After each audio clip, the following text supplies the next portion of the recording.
सभी का सादर अभिवादन। आज हम कक्षा 9 विषय भौतिक विज्ञान के अध्याय 2 बल और गति के नियम के शेष भागों को पढ़ाएंगे। इसके पहले वीडियो में हमने आपको बताया कि बल क्या है, बल की परिभाषा क्या है, बल के मात्रक क्या है, बल के प्रभाव क्या है, बल कितने प्रकार का होता है। आज हम आपको बताएंगे कि जड़त्व क्या है।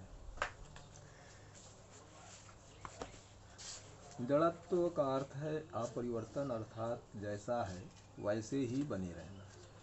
प्रत्येक वस्तु में यह गुण होता है कि वह गति की जिस अवस्था अर्थात विरामावस्था अथवा एक समान गति में है तो उसी में बने रहना चाहती है जब तक कि उस पर कोई बाह्य बल कार्य न करे।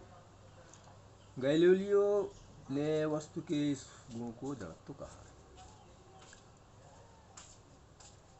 पिंड का द्रव्यमान उसके जड़त्व की माप होती है।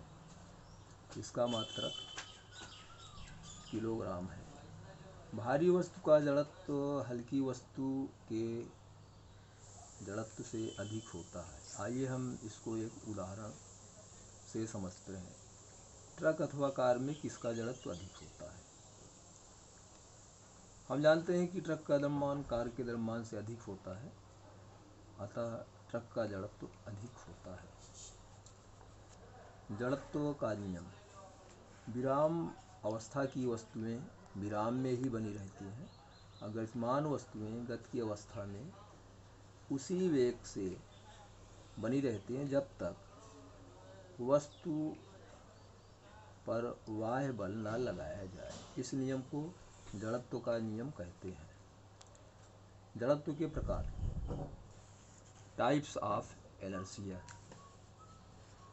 पहला विराम का जड़त्व, इनर्शिया ऑफ रेस्ट। दूसरा गति का जड़त्व, इनर्शिया ऑफ मोशन। तीसरा दिशा का जड़त्व, इनर्शिया ऑफ डायरेक्शन। आइए हम आपको बताते हैं कि विराम का जड़त्व क्या है। विराम के जड़त्व के अनुसार यदि कोई वस्तु स्थिर है अर्थात विरामावस्था में है तो वह विराम में ही रहेगी जब तक कि उस पर कोई बाह्य बल न लगाया जाए। गति का जड़त्व। गति के जड़त्व के अनुसार यदि कोई वस्तु एक समान गति में है तो वह एक समान गति करती रहेगी जब तक कि उस पर कोई बाह्य बल न लगाया जाए। दिशा का जड़त्व। यदि किसी गतिमान वस्तु पर हम बल न लगाएं तो वस्तु की दिशा में कोई परिवर्तन नहीं होगा। जड़त्व के उदाहरण। कार में जब हम यात्रा करते हैं तो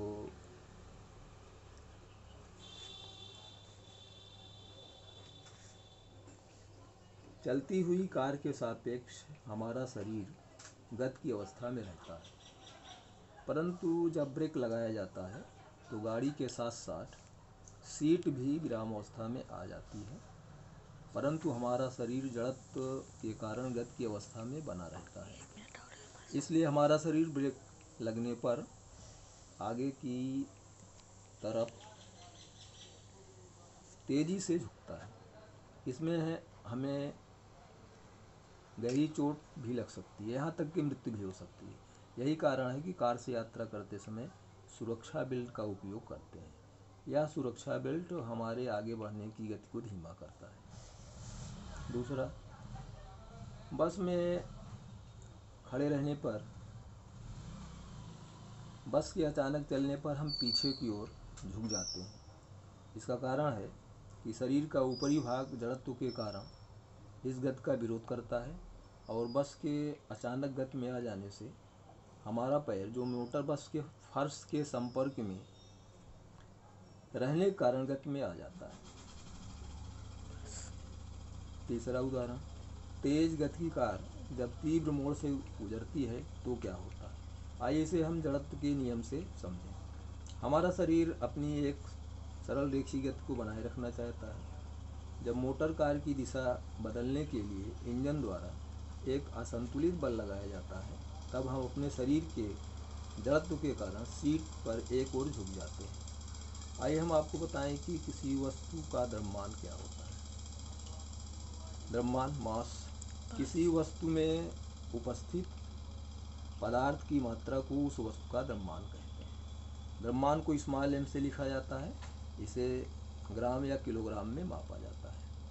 द्रव्यमान किसी वस्तु के जड़त्व की माप होती है। आइए हम आपको बताएं कि जड़त्व और द्रव्यमान में क्या अंतर है। जड़त्व, इनर्शिया। पहला, जड़त्व किसी वस्तु का गुण या प्रवृत्ति है। दूसरा, किसी वस्तु के जड़त्व को उसके द्रव्यमान से मापा जाता है। द्रव्यमान, पहला, द्रव्यमान किसी वस्तु में उपस्थित पदार्थ की मात्रा है। दूसरा, द्रव्यमान स्वयं ही मापा जाने वाला राशि है। आज बस इतना ही। इसके अगले वीडियो में आपको न्यूटन के गति का नियम बताएंगे। हमारे इस चैनल को आप अधिक से अधिक सब्सक्राइब करें, लाइक करें और शेयर करें। धन्यवाद।